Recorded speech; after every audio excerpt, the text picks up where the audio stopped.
This is your home for St. Cloud State hockey, keeping you up to date on the NCHC. One-timer coming, they score! Ripped in! A bomb from Pervix! Women's WCHA. So Dana Rasmussen fires and she scores! Dana Rasmussen for the Huskies alongside The National Hockey League. Dwayne Kaprizov in for a chance to win it! He scores! Kirill, the thrill is for real! Welcome to the NHL, a game winner! And everything from the state of hockey. St. Cloud Cathedral is now 42.6 seconds away from wrapping up the school's first ever title. Welcome to the Huskies Warming House Podcast Den.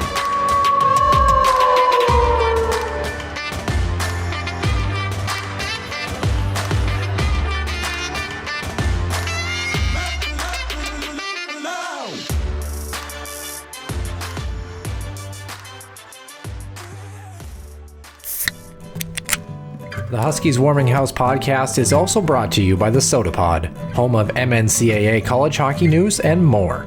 Stay wild and up to date with new episodes throughout every week. Find them on Apple Podcasts, YouTube, and other podcast platforms. And welcome into the Huskies Warming House podcast, episode 177 here in the den. Nick Max and Noah Grant alongside. And Nick, another great week here of hockey, of course, as we're now into the month of September, which is just wild to think about it. Basically, it's been State Fair week, although, so I know we said we weren't going to talk about it, but how's it going? Well, funny, when I went to the State Fair, was there for 14 hours. So just a smidge of time. Just a smidge. But, I go once a year. It's a family tradition. You try to take it all in one shot because, it's just a lot to see, but it also is not so kind in the pocketbook. But walked over 11 miles in that 14 hours. It was 28,000 and some steps. It was pretty nuts. The hips were not lying, meaning they were crying by the end of that night. It was not good, but a lot of fun. A lot of good food, a lot of good beverages. You take in the sights, the sounds, and it's kind of depressing too, Noah, because at least here in Minnesota, it is sort of that end of the summer bash / party. And, when that's done and over with, it's like crap. Well, Yeah. Now we're really going to slide down the ladder. The question is, how quickly do we reach rock bottom, which also means hockey season's also around the corner too. So there's some positivity there as well. Yeah, certainly is. Only a couple of weeks away. Month of September and moving into October means women's hockey gets started usually earlier than the men's, as is the case this year, and then men's hockey rocking and rolling pretty much in about a month or so. Little less depending on certain teams, but St. Cloud State actually waiting quite a bit actually on the men's side for their piece. So, but yeah, I mean, I feel like it's State Fair weekend in Minnesota, and then I feel like Labor Day weekend, at least around here. Once you get through that, all the city folk go back to their natural habitats for the winter months. Where, I mean, in North Dakota, that's like what, 3 places that could actually happen. So, that's being generous. I would say Fargo is the only place that probably really qualifies. A little over 210,000 there. So, I mean, yeah, hey, we're trying. Okay. But nonetheless, what we'll try to do as well, we've got a very good women's program for episode 177 that, had a pretty decent end to the season, neither in North Dakota or Minnesota for that matter, but did do well against Minnesota-based teams when it counted. So we're going to talk about them. And then we're kind of going to revolve a little bit back around to some NCHC news. We didn't get a chance to talk about this because of recording time last week. We'll talk about the NCHC's new playoff format and then some other tidbits as well. You won't want to miss it. We start with Center Ice View News and Notes presented by the HuskiesIllustrated.com website and the Soda Pod. Center Ice View News and Notes. Center Ice View provides you with the best coverage of St. Cloud State Huskies hockey, from game notes, recaps, photos, and more. Go to centericeview.com.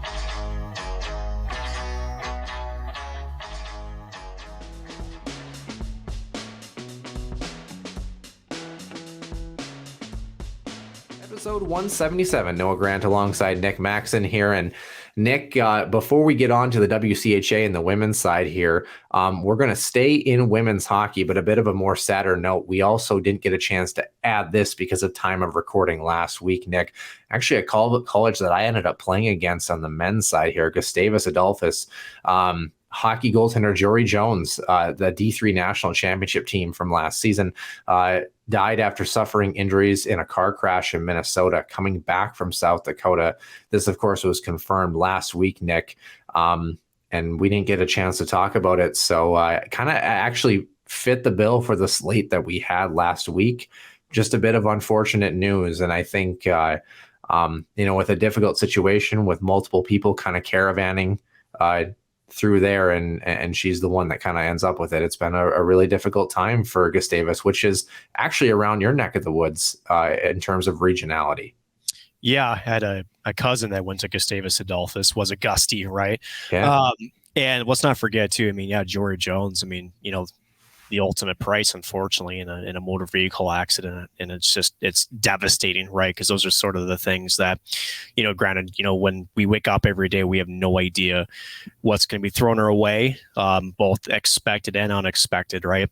And let's not forget there were 3 others that were injured in that crash that were also part of that same team too. So it wasn't an isolated incident, but unfortunately, it was just Jory that unfortunately suffered the worst of it all. And we certainly here at the Huskies Warmer Nose podcast send our sincerest thoughts and condolences to the family, the friends, the teammates, the hockey community that it is with Gustavus Adolphus. It's terrible, right? You never expect these sort of things. You never want these sort of things. And, it brings you back to the moment when I heard about the bus crash up north in Canada. Right. That's, I'm trying to remember the Humboldt.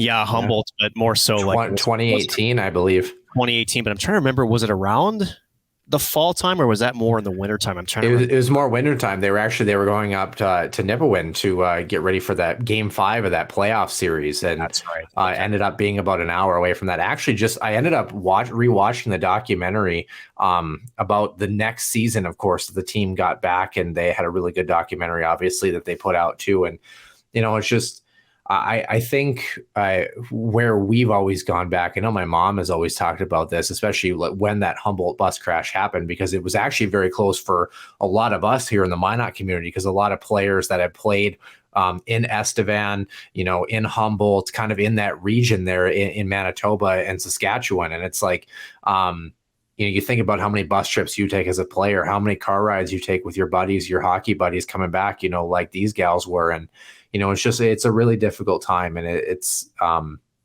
you think about how it could have been any of us, depending on the circumstances. And you think about all those really great road trips. And unfortunately, this one, just one that did not end so well, it's right. And, to preface, I know that it sounds like the crash was in an intersection in the city that the accident took place. I know for a fact, at least they're looking into it. It doesn't seem like anything was a foul, from at least the initial indications were that the police disclosed. So, either way, still tough no matter the circumstances, right? So like we said, just tough times, and certainly the whole hockey community, especially here in Minnesota, is rallying around Gustavus, Jory Jones, the family, the friends. It's, again, all you can do in a time like this. Certainly would agree.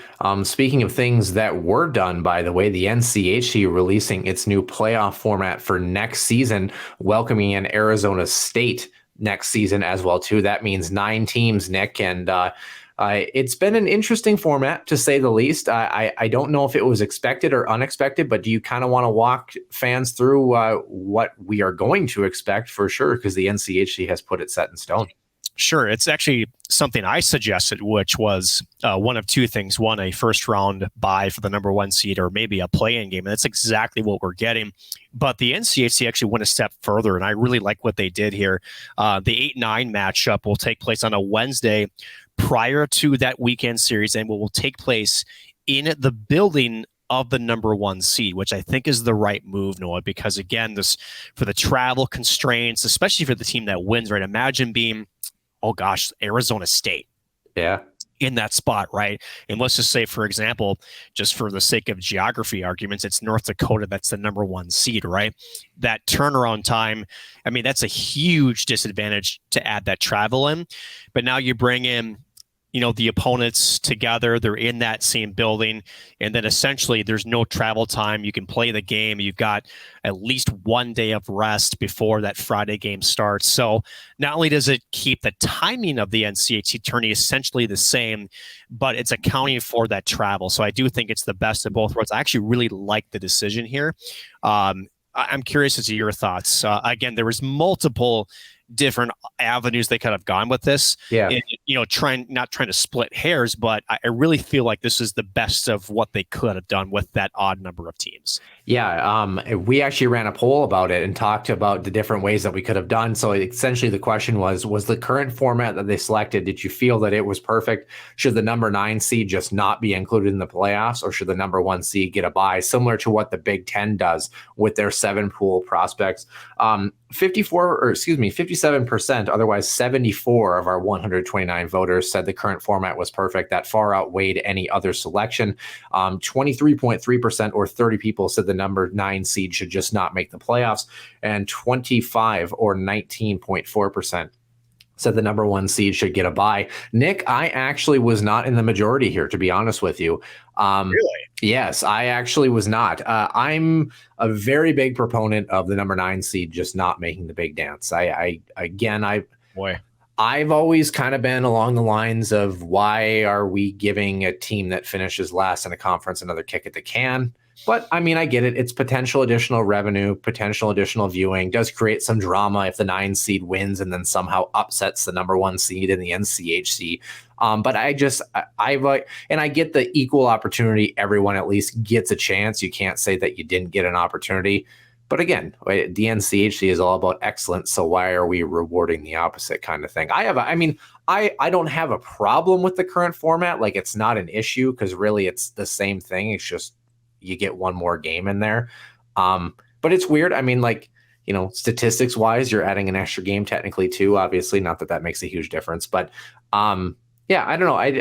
I'm also okay with the fact that if you have 8 teams normally make the playoffs, why not just have 8 teams normally make the playoffs and not really worry about the travel and the expense and the yada yada. I don't know.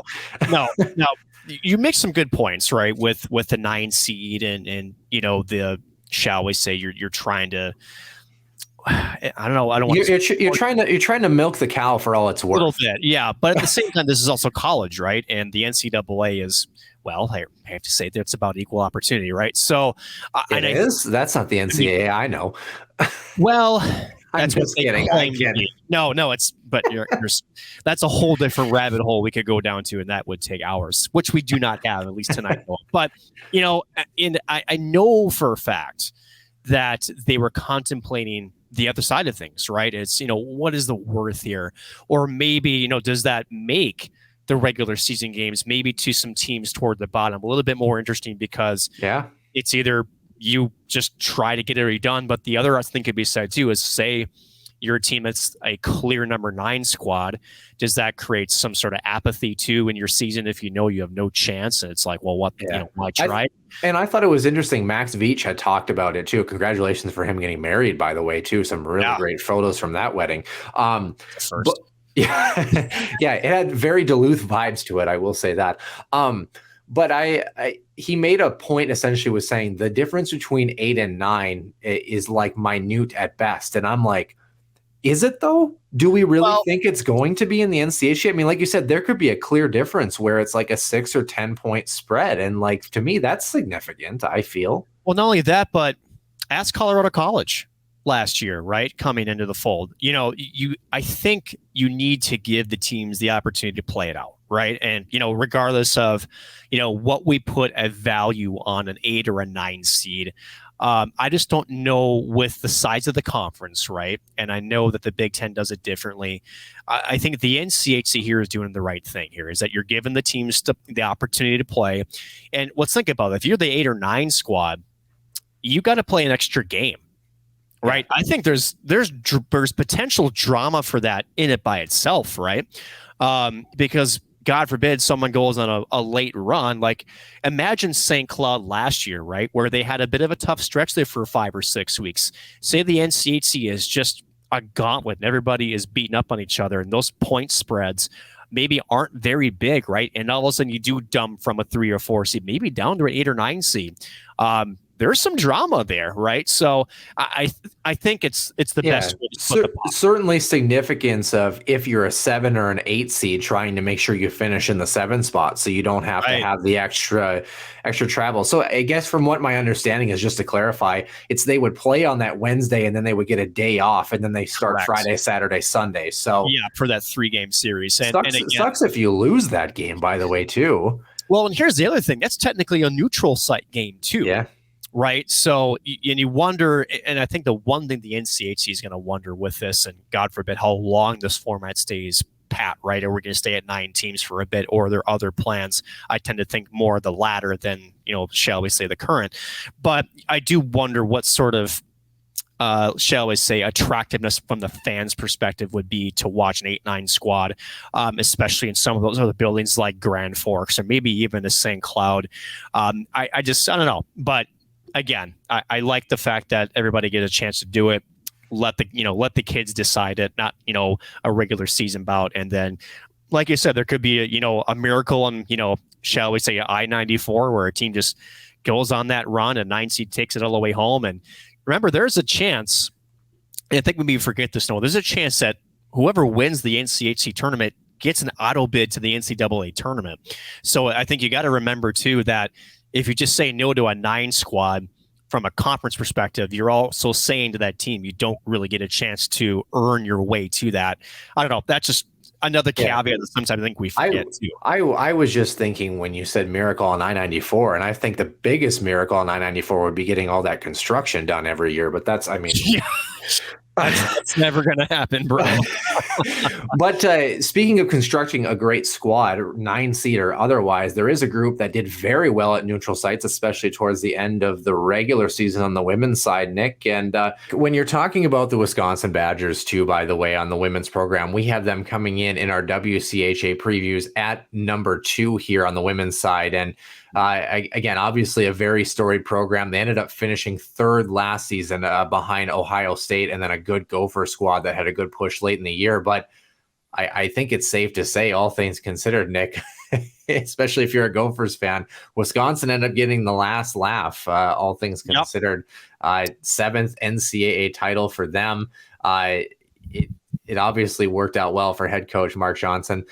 Nick, last season, record-wise overall, 4-1, or I guess I should say, I guess I didn't update the one for St. Cloud, so we'll have to go back and look at that. But everything else should be accurate, of course. Their record still very good and mattered when it counted, 6-1 in the playoffs, and the wins came at the right time for the Wisconsin Badgers. Let's just put it that way.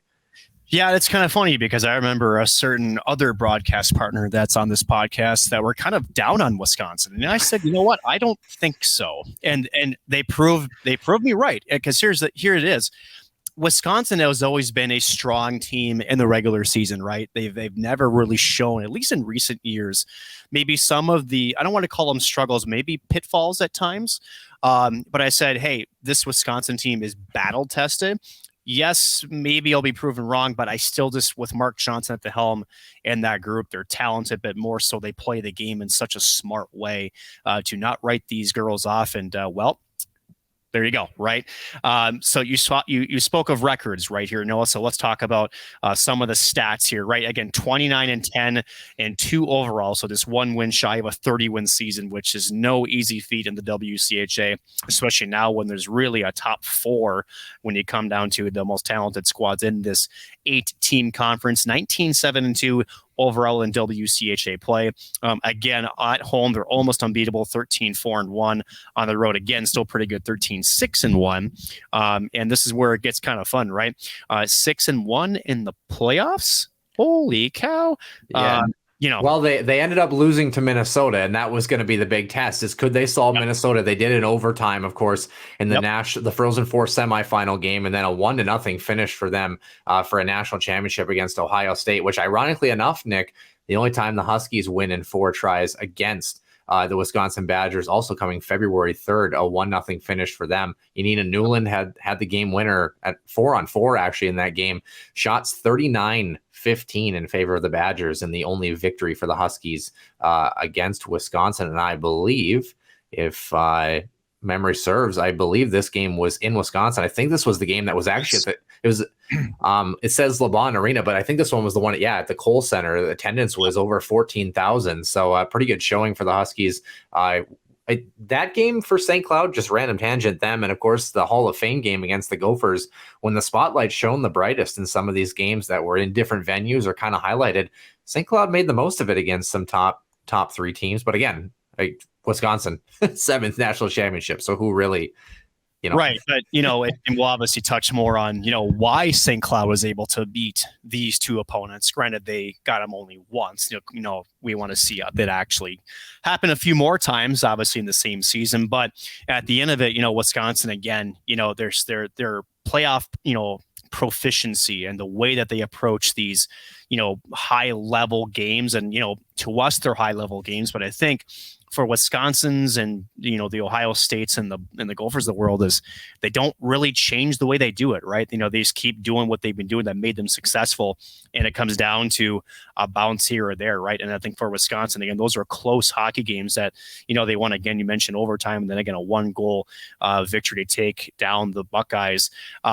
Again, Wisconsin they're just poised, right? And I think that's why when you see, a team like the Badgers maybe not be as dominant in the regular season in terms of a record, we can't really, shortchange them a bit, because again, when the lights, as you mentioned, are the brightest, this team doesn't waver. In fact, it's almost like they welcome the extra challenge, they welcome the spotlight, and the players certainly that are on this squad certainly welcome the more stressful or the more high intensity situations, and it's ice in the veins, and obviously underneath in their skates too. So with that being said, again, Mark Johnson, I'm surprised that with him and his tenure at Wisconsin, that, we're not talking one of the best hockey coaches, whether it's men's or women's. I mean, I think you and I, Noah, would share the same accolade. At what point for Mark Johnson is he already legendary? I mean, he kind of is in my book. I mean, my goodness, the run he's had as the women's coach there at that, to have that consistent pedigree is it's unbelievable. Well, winningest coach in NCAA women's history, by the way, 623, 123, and 55. So let me say that again. He has exactly 500 more wins than he does losses on the regulation side of things. So, somehow 55 teams brought him past regulation into overtime. So I don't know how that happened, but like you said, I mean, seven NCAA titles since 2006. This is going to be his 21st season, by the way. 9 regular season WCHA titles, WCHA Coach of the Year as well, 9 times. 5 Patty Kazmaier Award winners, 22 All-Americans. Oh, jeez. And by the way, did we mention he happened to win a gold medal in 1980? I don't know if anyone has watched that game, heard of that game. I don't know. Yeah. 600 NHL games as a side piece to this too, by the way. 10 years in the show, 5 teams that he played for, 2 of which are now new franchises, by the way. Hockey Hall of Fame inductee in 2004. Number 10 was retired at the University of Wisconsin back in 2019, the first player for that program to have his number retired. And hey, his dad, Badger Bob Johnson, always knew that it was, in fact, a great day for hockey and was a great coach as well, too. So, yeah, Nick, I mean, what more can you say about Mark Johnson? I remember a couple of years ago getting to interview him on the 40th anniversary of that 1980 Olympic contest and getting a chance. And I remember, and I don't know, maybe I've told this story in the podcast. I probably have, I'm sure. You have. Yeah, but just knowing that we ended up talking with the media coordinator when they rolled into town. So for those who don't know, just kind of a bit of backstory about Wisconsin before they come in and kick the crap out of most of the teams over the course of a given weekend. They usually like to bus over and practice the night before, and then they'll kind of get ready for the Friday contest. So Thursday night was the plan that I was supposed to get a chance and sit down with him for like 10, 15 minutes and kind of go through this Miracle on Ice interview. Well, I don't know if there was a miscommunication or what it was, but they practiced for, whatever it was, an hour and a half. And then he got off the ice and no one ended up telling him about it. So I waited, for almost 2 hours. And of course you could tell, I mean, they had come off the bus. They were pretty tired. They had just finished practice. All you want to do, it's like 9 o'clock at night. You just want to get to the hotel. And he was like, yeah, can we do this in the morning? And I was like, what time? And he's like, 8 o'clock in the morning. Can you be here? And I was like, I'll be here. And I remember getting there and, pulled him into the room. So we kind of had the space there. And I know that, he didn't really know what kind of interview he was getting. Of course, it was a student from a radio station. You don't really know. And I remember I asked the first question and we kind of laid out his accolades, which, as you can imagine, this is like a partial list, by the way. Like, this is a very condensed list talking about kind of that experience. And I think after we got to that first question, he realized that, as I hope a lot of Huskies Warming House podcast fans do, is that Nick and I are very passionate about the game and the history of the game. And I think he recognized that right away. And we've had so many great guests on this show, NHLers, Olympians, you name it. I still think, Nick, that might be my favorite interview that I've ever gotten to do. I think just because being an American, growing up, learning about that game, not having to watch it live. I mean, my dad was in high school. He's like a junior in high school when that game happened. I think to kind of see Mark Johnson and be able to have him talk through that moment, through his own experiences, I think was just absolutely riveting. And on top of that, Nick, I'll throw it over to you. Just one exceptional coach. Accolades aside, the way that he approaches the game, he has never stayed stagnant in the way that he approaches the game. Some of the drills that, he kind of pulls out of the bag for these teams year in and year out. I'm like, how did you even come up with that? I mean, Nick, no secret that coaching and hockey IQ is definitely in the Johnson family, hands down, right? I mean, it is. And, as the game changes, he almost, I don't want to say changes with it because that's being reactive. He almost drives the change, right? Yeah. You can watch when you watch this team, especially in the offensive zone, just some of the systems that he implies. There's a lot of timing elements to it. There's a lot of coverage, elements to it, where if a D pinches, the winger is going to come down and everything has to be essentially in sync so well, because if one element is off 1 second or one stride here, it just doesn't work right. So the fact that, he teaches essentially the reads so well, right? Because, if there's one thing, Noah, that we talk about, I don't think enough on the podcast is, it's easy to talk about players with the puck and what they do with it. Mark Johnson is an absolute genius of teaching players where to be and when to be there when they don't have the puck in so many different scenarios. And more so, like, you could even take face-off drills, right? The offensive zone. If your team wins the draw, watch that weak side winger dig right down and become essentially a pass option. And then that strong side winger comes around the back or goes down low, right? What if they lose the face-off? These players are taught so well that, I mean, Wisconsin and their history of winning is directly attributed to the details that he coaches. And, and again, it's not like he's, with coaches, if you stay stagnant, you never have success. He's grown with the game. Yeah. He's adjusted with the way the game is played now, speed and skill. And it's just amazing to watch, what he does and what his team is able to accomplish on the ice. It really is a privilege. I think that's the correct word here, because at the end of the day, how many players who play the game as a women's collegiate athlete, if Mark Johnson calls you on your cell phone and wants to talk recruiting, how many of those put that to voicemail? I guarantee you almost zero. Yeah, exactly. You think when he's running through systems, by the way, do you ever think he tells anybody that, that coast to coast stuff may work here, but it won't against the teams they'll be playing? Just kind of curious. I would think that that's probably like day one orientation, honestly. He probably is in front of the whiteboard and, and it says, hey, this, what, he actually might, as a joke. And I'm just guessing. It would be kind of funny if he played his miracle clip and said, yeah, no, that actually still doesn't work in today's day and age. And it probably comes down to, I mean, by the end of the year, if all those girls don't realize that at some point they've got options, right? I mean, exactly. On the whiteboard, I mean, come on, like, pass, shoot, score. It's interesting too when we talk about Mark Johnson too, and I always like that scene in the movie. Eric Peter Kaiser, of course, playing Mark Johnson in the 2004 film Miracle, and I think that of course, like for me growing up, that was obviously the recollection that we had of the Miracle on Ice game too. Our first kind of taste of it, and I think that I love that scene because it really highlights the fact, and people don't talk about this enough. Especially during that game against the Soviet Union and probably the entire tournament. I mean, Mike Eruzione scores the game winner. He's the hero. Everyone kind of talks about that. But Mark Johnson was far and away the best player in that game against the USSR and probably the best player in the tournament for the US. Like extremely underrated in the way he approached the game. And it's, when you talk about Mark Johnson, when you talk to Mark Johnson about it, he's so unassuming in the way that he approached the game and almost kind of the way he played. I mean, a great player, but it was never really truly about Mark Johnson. And I think that scene really encapsulates it because the reaction of Eric Peter Kaiser's, character that he plays essentially is almost similar in the sense that Mark was so good at the game and so good at approaching the game that his reaction when, Kurt Russell, Herb Brooks calls him over and tells him that isn't from a standpoint of like he was doing it intentionally trying to go coast to coast. He read the game that well that it came naturally to him, but he didn't need to overstate it. His play did the talking. And I think to make an exaggerated point even longer, his coaching has done the same. I mean, 21 seasons, and we haven't got, Dan Cook has been there his 22nd year.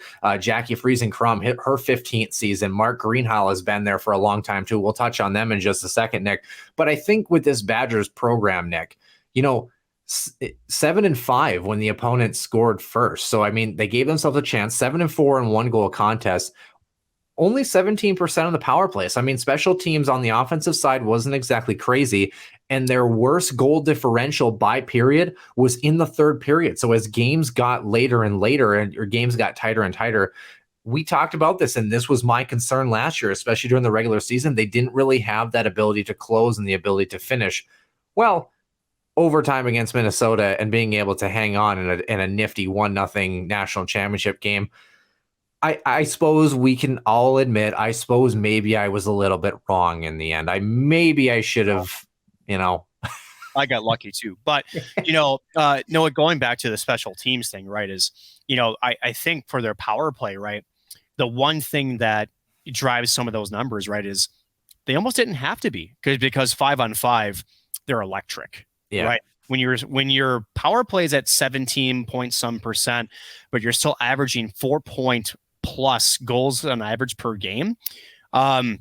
It's not like I don't want to call it a normal team, right? But if you're, shall we say, like a Duluth or a St. Cloud or maybe a Minnesota State, and your power play is there to kind of supplement some of that offense, right? Wisconsin doesn't have to. So yeah, now the one argument you can make is in these playoff type games that can make a huge difference, right? But again, Wisconsin so confident in the way that they play, the way that they forecheck, and the way they defend too, right? We talk about their offense, but goals against under 2 per game, so you have already a +2 differential on average between goals for and goals against. I think that's one thing that gets overshadowed a bit now, similar to the Gophers. Noah, and that is the third period, right? If, they tend to be sort of in cruise control the first 2 periods, but, if teams hang tight within that third, that goal margin, that goal separation is a lot smaller in the third. So, if there's maybe an area of opportunity, and mind you, it's not even really truly an area that can improve on, it's more of just an awareness that, for close games, just to try to see if you can, again, break through that extra little, what do you want to call it, energy or effort, or maybe that one power play goal is a big difference maker too, right? So at the end of it, is not really a whole lot you can pick through this Wisconsin game that says this is a weak spot, because it really is more lapses in their game, and they're not very long, or they're not very big. Yeah, certainly would agree. And when you talk about lapses in the defensive game, there's a lot of teams in the WCHA that are offense heavy, but they don't supplement that with good defense here. Not only do they defend well, they bring a little bit of punch from the back end. Dan Cook in his 22nd season as the associate coach, obviously bringing that to the forefront. 8 blue liners who have earned All-American honors. Nick, to give you an idea, 18 seasons, over the course of this, by the way, the Badgers have ranked in the top 3 in the country in scoring 16 times on the defensive side. So that gives you an idea. So, and if that wasn't enough, by the way, a great example, 2015-16, NCAA record for them, Nick, only allowing 29 goals over the course of 40 contests. For those keeping track, that's a .72 goals against average. Like, that's ridiculous. Insane. 23 shutouts that year, Nick. And did they win the Natty? I don't know. That's a great question. I actually didn't look. I probably should have. But again, that's where we talk about, those tight scoring contests. Sometimes you need a little bit of that. We talked about that with the Gophers last season, or last time we talked WCHA, is having that ability to kind of play some of those closer games as the WCHA continues to get more competitive. Like you said, it's a four horse race right now, maybe even 5 if you start to see like St. Cloud or Mankato start to bring a little bit of energy as well too. Assistant coach Jackie Friesenkrum, 15th year for her, former Badger, back right before actually Janelle Sergey, by the way, 2001 to 2005. She's been coaching since 2009. 87 points in 136 contests as a Badger for her. And then the volunteer coach, Mark Greenhall, has been there since 2007, usually working with the goaltenders, 4 Olympians to his credit as well, too. So Mark obviously has a crew that he's sticking with. I think that's safe to be said here, Nick. But I mean, this Badgers team, before we get to like individual leaders, when we talk about their team game as a whole, we love to talk stats, or at least I do. What does the eye candy test tell us about this Badgers team? Why do we have them pick second for a team that ended up finishing, what was it, all things considered, a good 8 points behind the second place Golden Gophers last season? I think, for those who follow the WCHA, and I mean, we've certainly been talking about their accolades so far in this episode. We kind of felt like some of those games just maybe got away from them a little bit, right? And sometimes it's stout defensive efforts. Sometimes the finish from some of those forwards that normally put the puck and that just wasn't there. Sometimes, as you mentioned, hockey is a weird sport sometimes where you're doing the right things and, you're making the right reads, and for whatever reason, a puck's off of a post or it skips over a stick because for whatever reason, there's a one little rut in the ice and your saucer pass just happens to catch at the right time. Right. So, I think we saw that, right? Which is, this team is still so talented, and we spent so much time with the coaching staff. We don't have to keep tooting their horns.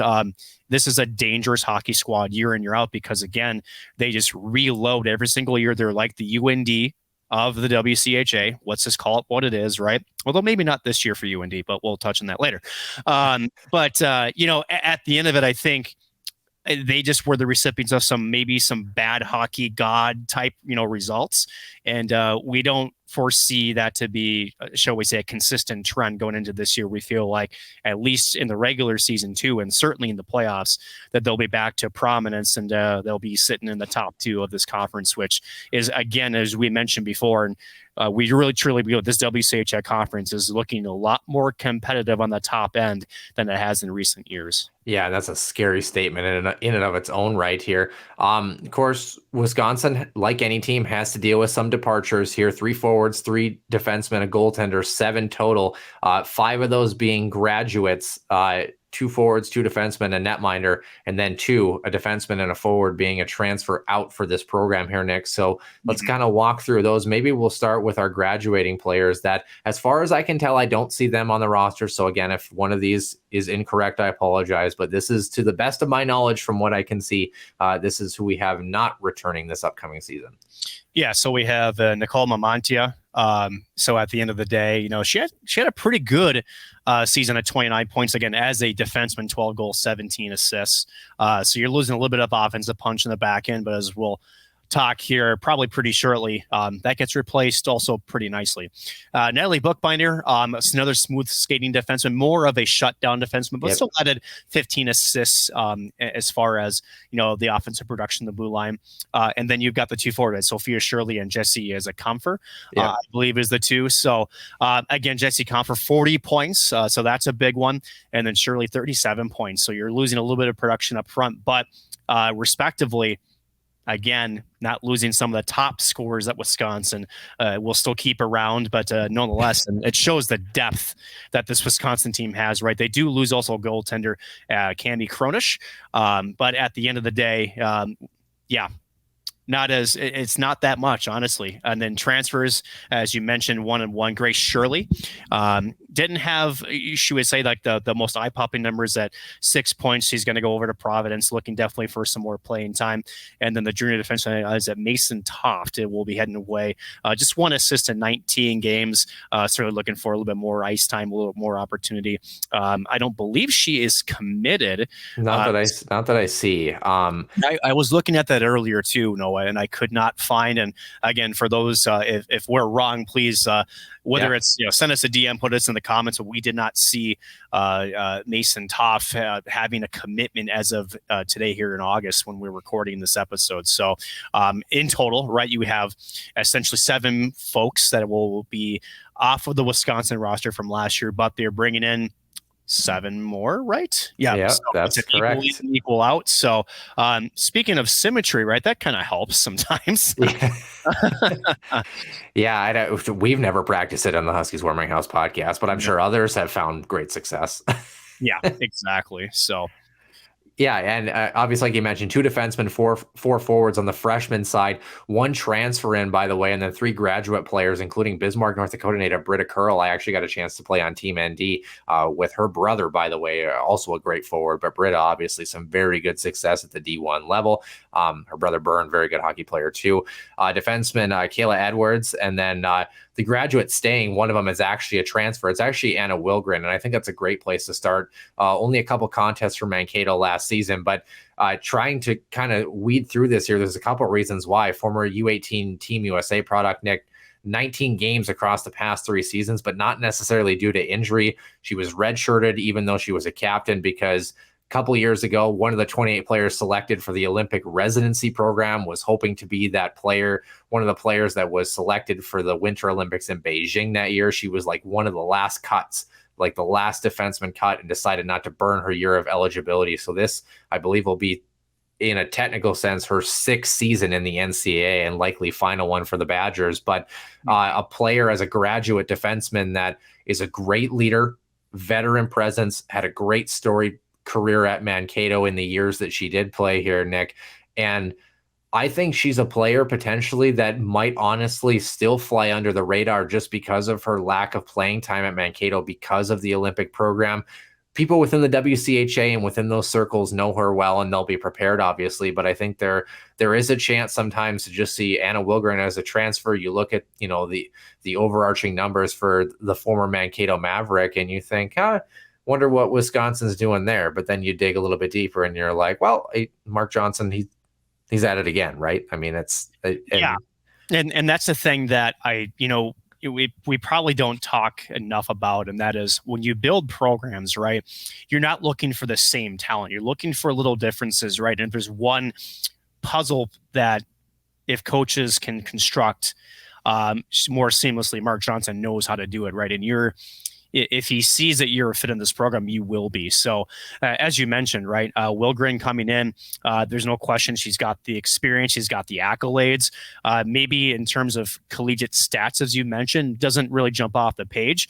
But I think she'll be there more of a calming presence, right? Because I think, with Wisconsin, right, it's a balance between their high octane offense, which they love to involve their defensemen in, but also making sure that, while they're essentially in that almost like 4-player forecheck, they involve their D so heavily that you do have that one safety valve that can skate, that can maybe potentially handle an odd man rush the other way, and just be able to kind of read that potential breakdown that way. And I think that's sort of the role that maybe he envisions for a defenseman like her. Again, not the most offensively gifted per se, but one that is smart and is going to be the last line of defense for Mark Johnson, their squad, who, again, as much as we talk about this before, we see and we talk about their offense, but defensively very underrated and very good on that back end. And partly is because a lot of the defensemen two-way, and she'll fit right into that same mold.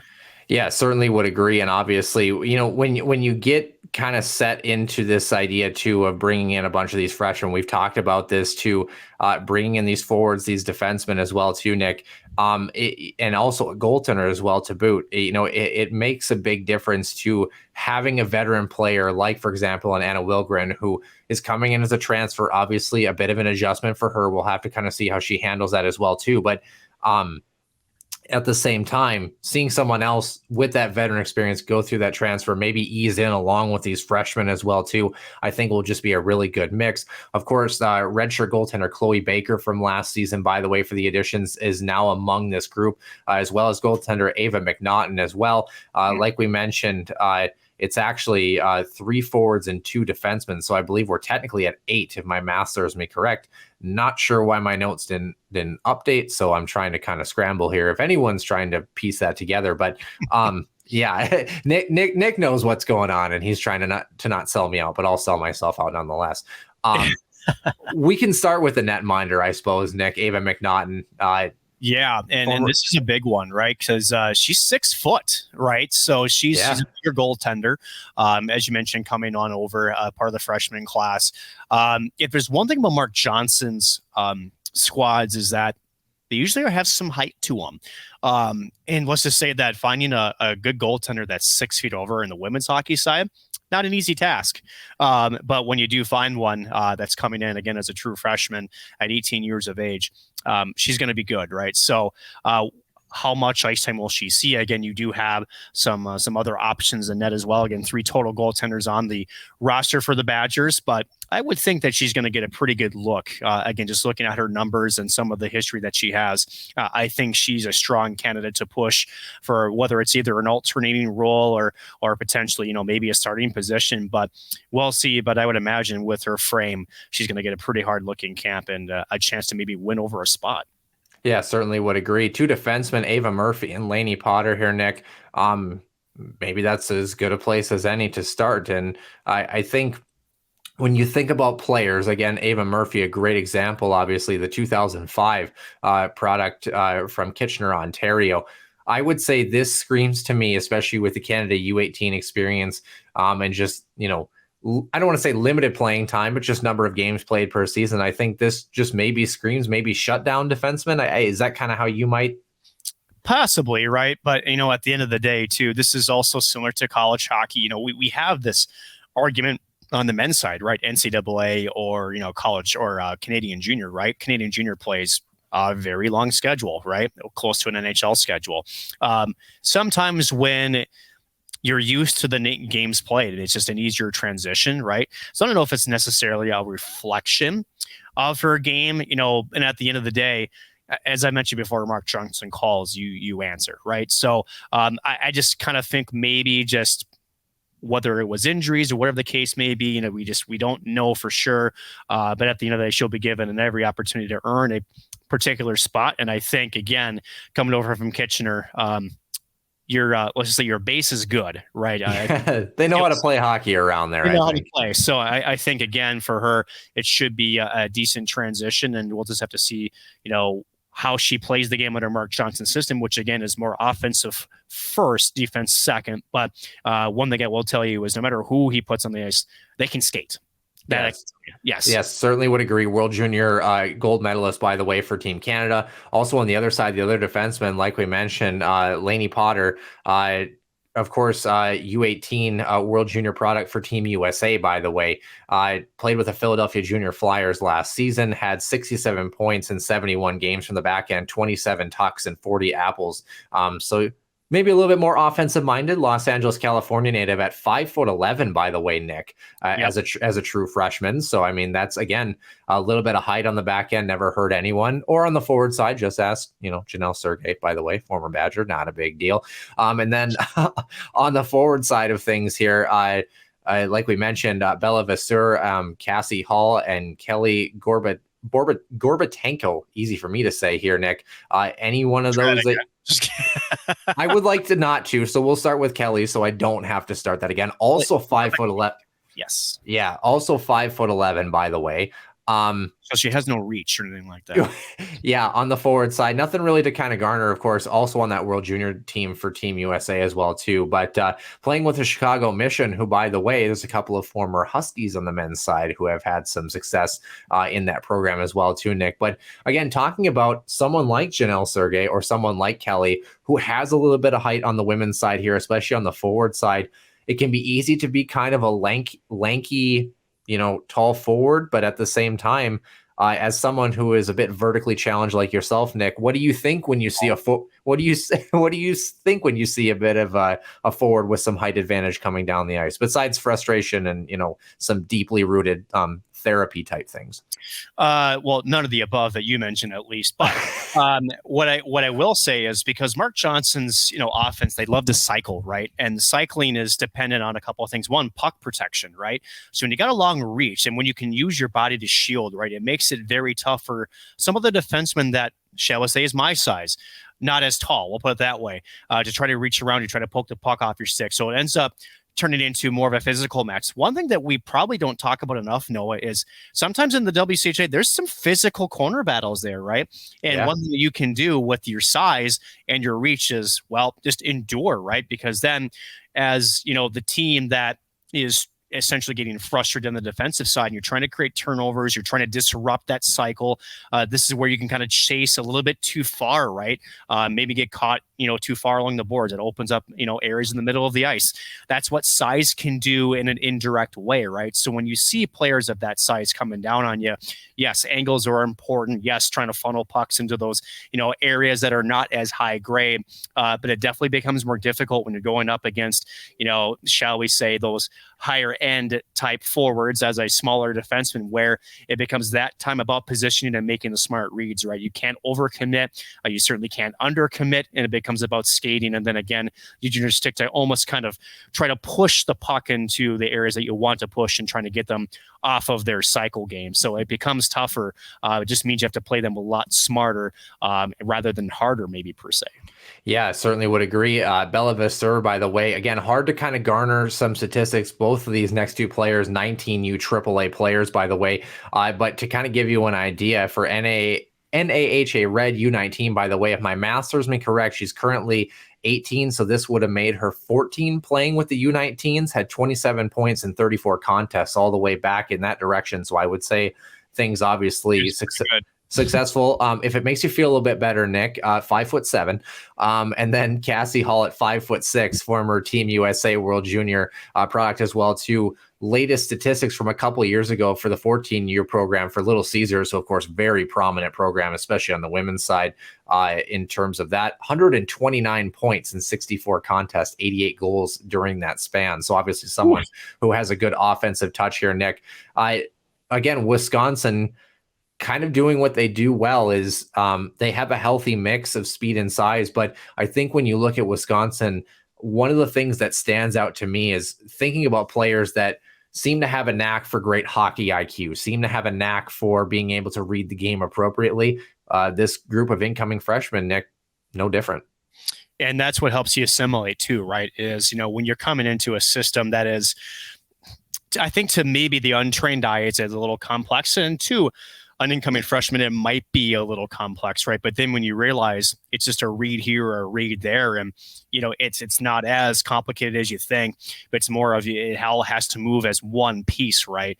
I think when you have that mindset, of being able to play in that style, it makes it that much easier, right? So one of the reasons why Wisconsin has been able to be a championship contender year in, year out is because of not necessarily the legs or the legs feeding the wolf or whatnot. It's been essentially the brain power, right? That's the type of players that he will recruit, is that you have to be certainly an athlete and, have good pedigree there, but he also has to make sure that, you have the smarts too. And this group is a classic Wisconsin recruiting class. And again, when we talk, when we get to see this group up in person or playing the Huskies, it doesn't take long for this team to gel. And let's just say this is rarely a time where we see Wisconsin under this leadership that isn't running on all cylinders. Yeah, it certainly would agree. Less than 30 days away from puck drop here for these Wisconsin Badgers, by the way. They travel for their first games of the season. They are actually in Lindenwood at the tail end of September getting things rolling. And then they're at home for, I see 6 straight here. First 2 are non-conference. They play Boston College on a Thursday, Friday in the first weekend of October. And then they're at home for WCHA action. Mankato comes to town, and then Bemidji State before heading on the road for 6 straight. It is St. Thomas, St. Cloud to start November, and then Ohio State before a home set against Duluth, and finishing off the first half of the regular season on the road, Ritter Arena, Minneapolis, Minnesota, against the Golden Gophers. That's a gauntlet. Holy it is a gauntlet. Nick, obviously the Huskies were very curious on too, but they get a week off during that stretch after playing St. Cloud, and then they play Ohio State on the road. They have Thanksgiving holiday weekend off, and then they host Duluth and then play Minnesota. I seem to remember a certain podcast with some very poorly known pundits talking about how those certain teams might be a formidable challenge in the WCHA. You think we're going to have some fun hockey to watch on hand coming into the months of November and December? Yeah, very much so, right? And again, if certain teams like the Huskies and others, make some steps that we think they might make, granted, Wisconsin, they've always kind of been at a different level. The big reason why we have them at the top, and they are certainly tough to beat once, let alone twice. Right? They're just a team that even when you do maybe take one away, they come back and they avenge themselves, to put it that way. This is going to be some really good hockey for the WCHA. Hoping to be in some of the buildings in a different capacity, for parts of the season coming through. That would be pretty nice because, it's going to be great. Again, Duluth is a team that's on the rise. St. Cloud State the same. We've been talking about Wisconsin today and how good they have been. We have them number 2 on the board. And my goodness, if you're a women's college hockey fan, or how about this, a young woman that's playing hockey and is looking at, where do you want to play if you're looking for the next level, there's some really good entertainment you can watch and try to figure out, and obviously if the black and red is there, definitely pay attention to them for sure. But going to be some good hockey to watch. Get out to the rinks too. My gosh, these are fun games to watch. Yeah. Are you guys noticing a theme here? Maybe if you like hockey, go watch it. Hint, hint. This Badgers program staying a little bit closer to home over the holiday break, as opposed to when we talked about the Gophers a couple weeks ago. They're hosting Merrimack to start January before the following weekend they're back into WCHA action at home against St. Thomas, on the road for 4 straight, Mankato and Duluth respectively. Then they host St. Cloud State to start the month of February, on the road against Bemidji, and then they finish with 4 straight at home. Again, a very favorable second half in terms of locale. Minnesota comes to town in the middle of February, and then they end the month of February and the regular season against Ohio State. Again, a tough 4 games, though, even at home to finish off before March 1st brings around the WCHA first round of the playoffs here, Nick. So, all things considered, the magical question is, hey, I'm a Gophers fan. I listened to your show a couple weeks ago, and I don't really like the Badgers because I grew up in this state and they grew up in the other state, and I'm not a fan of you picking them at number 2. And Nick Maxim will respond to that by saying, well, we have them at number 2 because... Tough shit.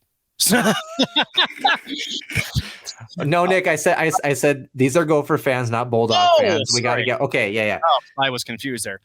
No, and I think let's start this way.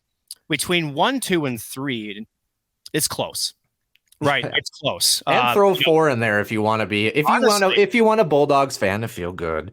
Well, and they're not as far away as they could easily be up in there too, right? So it's okay. You can be triggered, and that's fine. At the end of the day, there's not a lot that separates 1, 2, and 3. There really isn't. I still think 4 still has a little bit more of a gap, but it's not as big as it used to be. But Wisconsin, to me, is just more balanced. To me, I like the defensive core. I love, again, the way that Mark Johnson, just the systems that he runs, they're always formidable, right? Again, when you're coming off of another national title game, you're not losing a ton of talent on the roster. You still have some top scorers that are returning. To me, this team might be better than last year, honestly, on paper. Now, can this team come together and repeat that same performance? We'll have to wait and see. But again, I think the Gophers lost a little bit more firepower, and Wisconsin being the reigning champs and what they're not losing, to me, puts them a little bit above the edge over the Gophers. But again, we're talking not that much wiggle room between these two squads. Yeah, going to be curious. Their only challenge, Jane Gervais is probably going to get the start in net unless otherwise indicated here. A 926 for her, 1.59 goals against average in 11 contests. She will probably get a chance moving into her junior season, but I think you hit the nail on the head. Casey O'Brien, Britta Curl, like we mentioned, coming back, Lacey Eden, Carolyn Harvey, who will be a sophomore defenseman who was electric last season, and Kirsten Sims, by the way, who will be a sophomore as well. All players with over 30 points. And by the way, Casey O'Brien, 2 points shy of 50 last season for her, and 1 talk shy of 20 goals, 1 assist shy of 30. If you're a math person, which I don't know if I am or not, I try at least. But this women's program, like you mentioned, great group that they're bringing back. And I think the other thing that always stands out to me about Wisconsin is, and maybe it's because it is a story program, Mark Johnson knows what he's looking for. Again, maybe he's got a little bit of Herb Brooks in him, and we just don't really know it, by the way. I think we do. His roster sizes are not exactly ginormous either, like very selective about the players that he wants in that group, in that mix. There's an expectation that if you redshirt or if you're not getting playing time, that the anticipation is you're going to develop and you're going to be a key factor, a key player as you move forward into your collegiate career. I think this is definitely going to be the case again this year, but like you said, the returning players, the high-end talent, boy, it's good. I mean, there's no doubt about that. If you're a Huskies fan and you're grumbling about everything because you're, a Huskies fan, how do you stop grumbling for a weekend? And how does St. Cloud pin more than one victory against these Wisconsin Badgers, who are only going to get tougher as the season rolls along? So again, you talk about how tough it is for Wisconsin to drop 2, right? It's really tough to suffocate this offense 2 nights in a row, right? But that's really what it comes down to, is you have to figure out a way to frustrate this team 2 nights in a row, and it's not going to be the same approach, right? No, I think we know with Brian Idelsky, that is his game plan, is to be really, shall we say, just have a strong forefront, especially, in front of his own net. He wants to make it impossible to get to the middle of the ice. But with Wisconsin, what they run, it's tough, right? They really do. They can play the perimeter game too, which is really tough, right? The other thing they do is they do a lot of moving screens, right? Where you're not necessarily going in there, setting up shop and looking for a tip. They'll do flybys.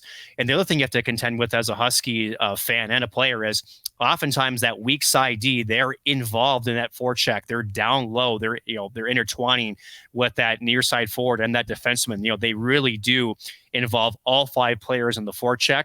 It's almost like not an F1, 2, 3. It's almost like an F1, 2, 3, 4, and 5, Noah. So right. You really do have to, because you want to pressure the puck, but you also got to make sure that it's almost like you almost have to stick with the same player the entire shift, and just puck manage very, very smart, right? They can wear you down, and just in terms of their puck possession in the offensive zone, they transition the puck very well. Again, we talk about making the smart plays. Wisconsin is known for that. So for St. Cloud, you have to be able to match that, essentially that IQ level, right? You got to get the puck out efficiently out of your own zone, and you got to figure out a way to keep the puck in their offensive zone, which is no easy task.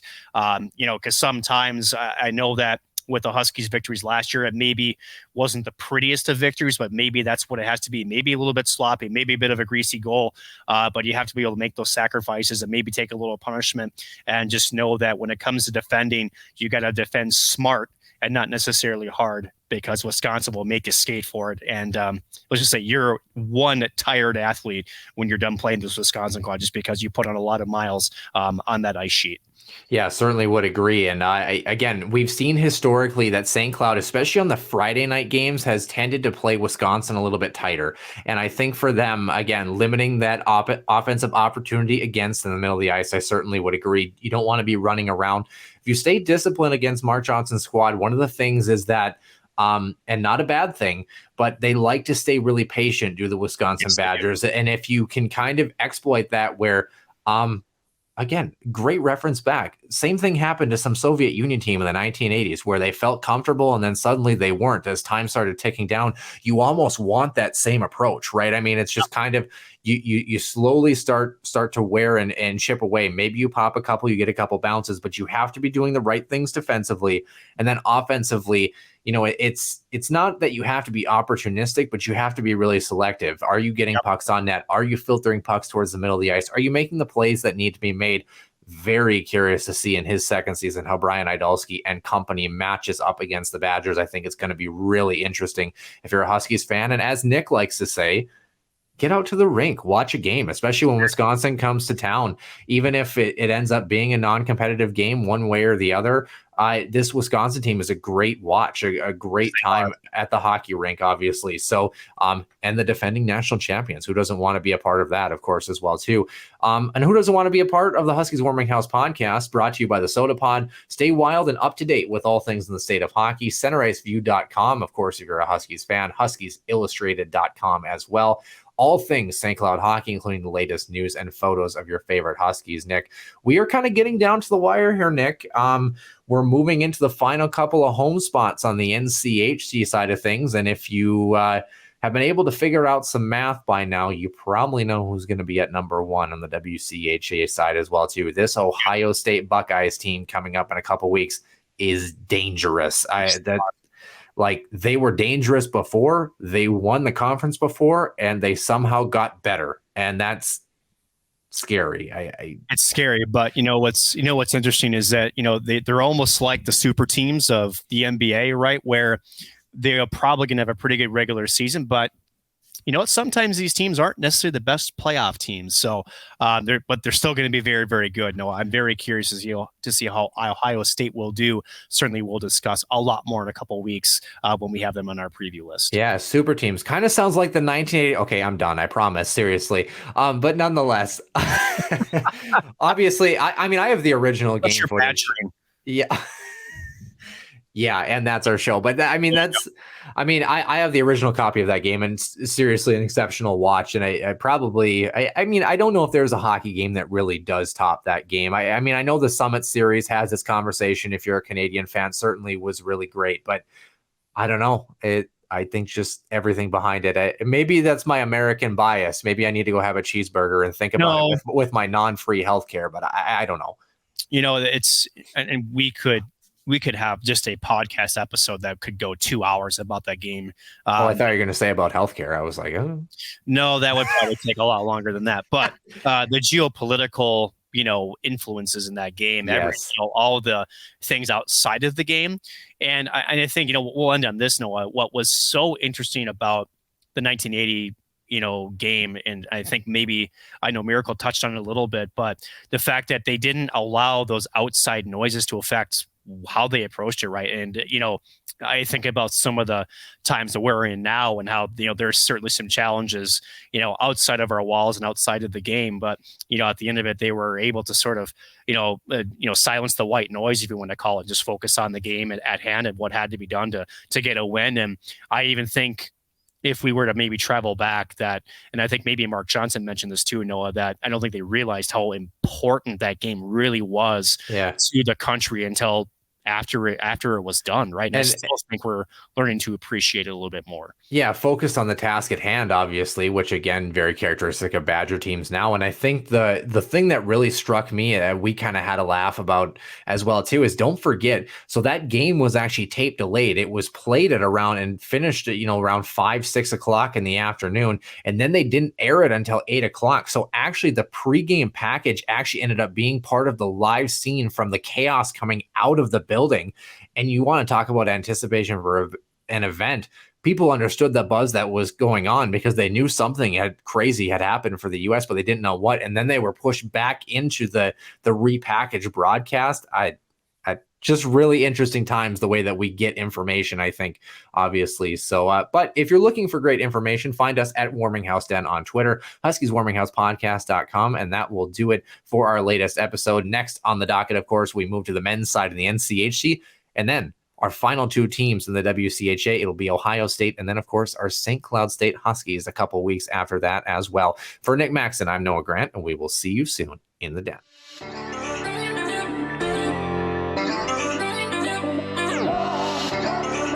One-timer coming, they score! Ripped in! A bomb from Pervix! So Dana Rasmussen fires and she scores! Dana Rasmussen for the Huskies alongside Dwayne Kaprizov in for a chance to win it! He scores! Kirill the Thrill is for real! Welcome to the NHL, a game winner! St. Cloud Cathedral is now 42.6 seconds away from wrapping up the school's first ever title.